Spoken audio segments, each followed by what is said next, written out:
সিরাজগঞ্জ জেলার গাজীপুর উপজেলার খাসরাজবাড়ী দাখিল মাদ্রাসায় দীর্ঘ সময়ের অনিয়মের কারণে নৈরাজ্যময় পরিস্থিতির সৃষ্টি হয়েছে। এই মাদ্রাসার সুপার শামসুল আলামিনের চেয়ে তার স্ত্রীর দাপটে অস্থির অবস্থা বিরাজ করছে। তুচ্ছ ঘটনাকে কেন্দ্র করে মাদ্রাসার সুপার শামসুল আলামিনের স্ত্রী মৌলভী বিভাগের সহকারী শিক্ষক আব্দুল লতিফকে কাঠের বাটাম দিয়ে বেদম প্রহার করেছেন। বিষয়টি এলাকায় চাঞ্চল্যের সৃষ্টি করে। আমি মোহাম্মদ শাহ আলম, খাসরাজবাড়ী দাখিল মাদ্রাসার সহকারী শিক্ষক। আমার রুমে যখন যাইতেছিলাম তখন দেখলাম যে ওনার বারান্দা থেকে উনি একটা বাটাম নিয়ে দৌড় ফিরে আসতেছে। এই কুত্তার বাচ্চা দ্বারা এই প্রতিষ্ঠান আমি করছি, এই প্রতিষ্ঠান আমি গরু বিক্রি করে দিছি, অথচ এই প্রতিষ্ঠানের শুরু লগ্ন থেকে আমরাও ছিলাম। আমাদের টাকা দিয়ে প্রতিষ্ঠান কিন্তু গড়েছে এবং বিভিন্ন তিলে তিলে আমাদের টাকা দিয়ে প্রতিষ্ঠান গড়ে উঠছে। তখন আমাকে ওখান থেকে যখন দেখে যে দাবার মারলো, তখন আমি দেখলাম যে মহিলা মানুষের পেট তো আমার খাওয়া যাবে না। তখন আমি ওখান থেকে দৌড় ধরে এসে সুপার হুজুরের কাছে বলি যে হুজুর দেখেন আপনার স্ত্রী কিভাবে আমাকে মারার জন্য আসতেছে। আমার নাম মোহাম্মদ আব্দুল লতিফ, সহকারী মৌলভী শিক্ষক, খাসরাজবাড়ী দাখিল মাদ্রাসা। আমি একজন ভুক্তভোগী শিক্ষক। তো গতকালকে আমাকে যে কারণে সুপার এবং সুপারের ওয়াইফ আমাকে মেরেছে, সেটা হলো 4-5 দিন আগে আমাদের এক সহকারী শিক্ষিকা মোসাম্মদ মেরিনা খাতুন, উনি আগমন হলো 10টায়, প্রতিষ্ঠান আগমন 10টায়, প্রস্থান হলো 4টায়। তো ওই ম্যাডাম 12:30টার দিকে উনি প্রতিষ্ঠান থেকে চলে যায়। উনি প্রস্থানের লেখে নাই, ওই 4টা দিনে লেখে নাই, যে উনি 10টায় লিখছে, 4টায় লেখে নাই। তো লেখেন 12:30 চলে গেছে। তো ওই খাতায় যে কোনো এক শিক্ষক ভুলে হোক আর যে হোক, ওই মেরিনা ম্যাডামের খাতায় প্রস্থানটা লেখছে হলো 4টায়। তো পরে দিয়ে সুপারভাইজার ওই মেরিনা ম্যাডাম ডাক দিচ্ছে যে ম্যাডাম আপনি প্রতিষ্ঠানে আসলেন, এসে এরা 12:30 চলে গেলেন, আর আপনার 4টায় প্রস্থান লিখলো, এটা কেমন? তো ম্যাডাম বললেন যে স্যার এটা আমি লিখি নাই।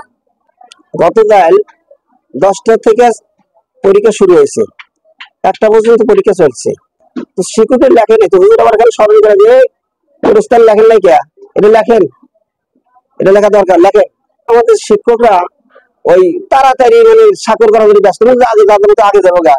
আমাদের শাহ আলম স্যার করতে যার যার ঘরে ইটা লেখেন, যেহেতু এলাকা একটা যে মেরিনা ম্যাডামের সমস্যাটা ছিল, তো যার যার ঘরে লেখেন। হ্যাঁ আপনারা সকলে টিটকারি করেন, আমি নরম ভাষায় টিটকারি না, আমি নরম ভাষায় বলছি, আস্তে আস্তে আমি টিটকারি না, এটা আমাদের যেহেতু এলাকার ভুল ছিল, কিন্তু সামনে টিটকারি করে নাই, এতটুকুই কথা। স্যার এখান থেকে বাইরে গেছে, বাইরে যা মসজিদে যে অজু করছে, অজু করে স্যারের সাথে আমি ভিতরে ঢুকছি। বলতে আপনি ভালো হয়ে যান, আপনি কথা বলেন সুপার হুজুর, আপনি ভালো হয়ে যান। বাইরে মানে মসজিদ করে জামাত চলতেছে, সকলেই শুনছে। আমি নামাজ পড়ছি, নামাজ পড়ে আমি আবার আমার বাড়ি নাটোয়ার করা, আমি এখানে এক বাড়িতে জাগির থাকি, ওখানে খেয়ে গেছি। খাওয়া দিয়া আসার পথে ও রাস্তা থেকে 1.5 থেকে 2 সেন্ট দূর হবে সুপারের বাড়ি বা এই ধরনের সুপারের বারান্দা বসা, ওখান থেকে চলা কাঠের চলা নিয়ে আমাদের ধারা দেয়া আসতে এইভাবে আসতেছে।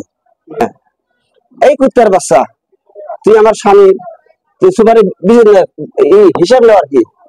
আমি বলছি আপনি কি কথা কর, এটা একটা কথা হইলো, আমি আপনার সাথে কোনো কথা বলবো না, আমি আপনি চলে যান গা, আপনার সাথে মহিলা মানুষ, আপনার সাথে কথা বলবো না। এই কথা বলা হয় যাতে এই কুত্তার বাচ্চাকে শেষ করে মারি, এই করে আমার বাড়ি শুরু করছে। আমার তো এইভাবে পিটাইলো, লোকজন ঠেকাইতেছে, তারপরও আমি মহিলাকে আমি কি বলবো?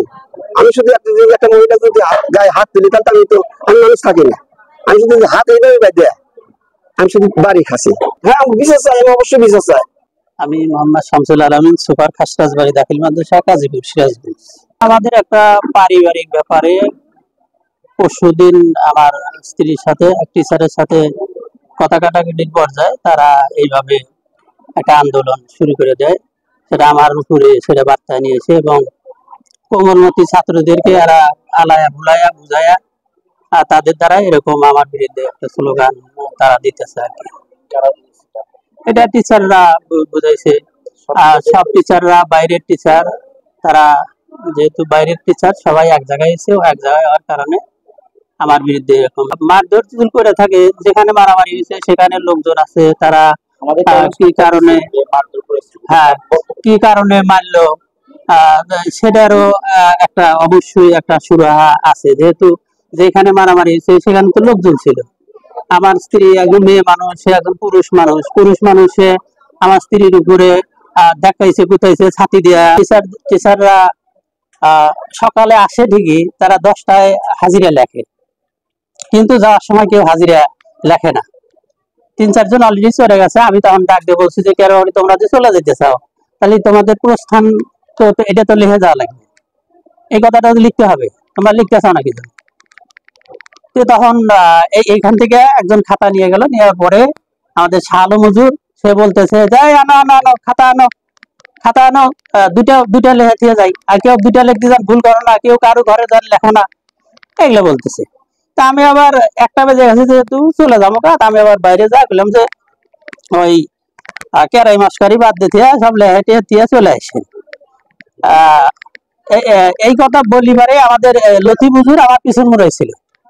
হ্যাঁ আমার হুজুর থাক, কিসের ই করবো, কিসের ই করবো। তা আমি বললাম আমি আর কিছু করলাম না, যেহেতু আমি হাটে ঢুকি, যার ফলে আমি রাগ করলি তো আবার সমস্যা হয়ে যায়, যার ফলে আমি অমনি এখান থেকে চলে গেছি। যার পরে মসজিদে যা অজু করছি, অজু করার পরে লতিফ হুজুর গেছে, যাওয়ার পরে আমি লতিফ হুজুরকে বললাম যে ভাই আপনি আমার উপর রাগ করলেন কে, আমি কি আপনি কিছু করছি, ওরা ঘরের মধ্যে কেমন করতেছে এই জন্য বলছি। হ্যাঁ এটা ঠিকই বলছি, ঠিকই করছি, আমি ভুল করিনি কে। তো তখনও আমি আর তার সাথে জবাবি না করে নামাজ পড়ে বাড়িতে গেছি। আমার স্ত্রী বললো যে মন খারাপ করে যাও, পরে বললাম যে লতিফ হুজুর আমার উপরে এরকম রাগারাগি করলাম, অসুস্থ মানুষ রাগারাগি করলো, আমি তো তাকে কোনো কিছু কই নাই গিয়া, এখানে জিজ্ঞাসা করছি এখানে করার পরে আমার স্ত্রী আমি আবার আমাকে ভাত দিয়েছে, ওরা বাইরে বসে আছে, আমি ঘরের ভিতরে ভাত খেতেছি। তো এই সময় ওই লতিফ হুজুর চাকরির বাড়ি থাকে, ওখানে ভাত খাওয়া দেয়, আপনার হলো এইদিকে মসজিদের দিকে আসতেছে। তো আমার স্ত্রী যখন ডাক দিছে, মানে সে বলতেছে যে আমি বলবার চাইতেছি যে লতিফ ভাই মাদ্রাসা কি হয়েছে, মানে এখানে তো আমি বিচারের কিছু নাই। তো তাহলে আপনি একটা মহিলা মানুষ আপনি স্ত্রী তো মানে উৎসাহ না, এইটা উৎসাহী হওয়ার কোনো কিছু নাই, এটা উৎসাহ হওয়ার কিছু নাই। সে ওইখানে ছিল, মুরগি দাবড়া গেছিল। আমি আপনার কাছে আপনার মাধ্যমে আমি বিচার যেতে চাচ্ছি যে আজকে আমাদের শিক্ষক সমাজকে কলঙ্কিত করেছে। আমাদের যদি গেলে সুপার যদি আমাদের মারতো আমাদের কোনো কথা ছিল না, কিন্তু সুপার ধৈর্য থেকে তার স্ত্রীকে বাটাম পেটা আমাদের করাইছে। আজকে আমাদের এই এলাকায় আমরা শিক্ষকতা করি, ছাত্রদের মধ্যে আমাদের একটা সম্মান আছে, কিন্তু আমাদের সম্মানটা ধূলিসাৎ করে যাচ্ছে, শিক্ষক সমাজকে সে পিটেছে। এছাড়াও সুপারের বিরুদ্ধে অর্থ আত্মসাৎ সহ নানা ধরনের অনিয়মের অভিযোগে মাদ্রাসার ছাত্রছাত্রী এবং এলাকাবাসী প্রতিবাদে মুখর হয়ে উঠেছেন। একটা ছাত্র 5,000 টাকা টেকা নেয় ফর্ম ফিলাপের জন্য, কারেন্ট বিলের জন্য আপনারা সরকারে দাম দেন না, কারেন্ট বিলের জন্য দিছি 50 টাকা হইয়া, মোটর বিলের জন্য দিছি 50 টাকা হইয়া, আবার একটা কাগজ দিব 200 টাকা দাম নিচে হলে 500 টাকা, এলে কি সারা দিনই আবার আল্লাহানি 19 তান 20 হলে ছাত্র ঘাত ধরে বাইরে হয়ে আছে। মানে আচ্ছা টোটালি আপনি কারেন্ট মাস কত আছে? কারেন্ট গত মাসে ওই মাসে আমাদের 1800 টাকা বিল আসছে। আসছিল প্রতি ছাত্র থেকে আপনি কত টাকা? 10 টাকা নেই আমরা। জি তাহলে আপনি মাসে প্রায় কত টাকা কালেকশন? মাসে না, এই 3 মাস হলে ছাত্ররা টাকা দেয় না আর কি, 3 মাসে 4 মাস পড়বে না। ওই যে আবার এই যে 1 মাস দিবে, 1 মাস আবার 1 মাস দিবে, যে কয়েকদিন হলে চা হইতেছে, কেউ টাকা দিতেছে না। না ওই ছাত্র অভিযোগ করছে না, এটা অভিযোগ তারা করতে পারে, তাদের জিজ্ঞেস করেন যে 3 মাসের মধ্যে তারা টাকা দিছে কি। শিক্ষকদের টাকা কেটে নেন, কিছু টাকা না আমি তো শিক্ষকের কিছু টাকা কাটবো। আমাদের উপবৃত্তির টাকা আমাদের টাকা আছে, আমাদের টিউশন ফি টাকা আছে, সেই টাকা চেতে গেলে তার কাছে দোষ হয়ে যায়। একজন করে শিক্ষক নিয়ে সে ট্রান্সফারিং করে। সর্বশেষ আমাদের প্রতিষ্ঠান থেকে আমরা এখানে অবস্থান করতাম, ফ্লোরে শুয়ে থাকতাম, আমাদের ফ্লোর থেকে আমাদেরকে বের করে দেওয়া হয়েছে। আমরা কেউ মসজিদে থাকি, কেউ বাজারে আমরা দোকান ভাড়া নিয়ে থাকি। আমার যদি অবসর চাই আমি অবসর দিয়ে চলে যাবো। হ্যাঁ আমি এই প্রতিষ্ঠান আমি সকলকেই জানাচ্ছি, আমি সকলকে আমার অফিস জানে। সকলে সুপার শামসুল আলামিনের অপসারণ দাবি করছেন। এই রিপোর্ট লেখা পর্যন্ত এ বিষয়ে স্থানীয় প্রশাসন এখনো কোনো পদক্ষেপ গ্রহণ করেননি। গাজীপুর সিরাজগঞ্জ থেকে রিপোর্টটি পাঠিয়েছেন মোহাম্মদ পলাশ শেখ।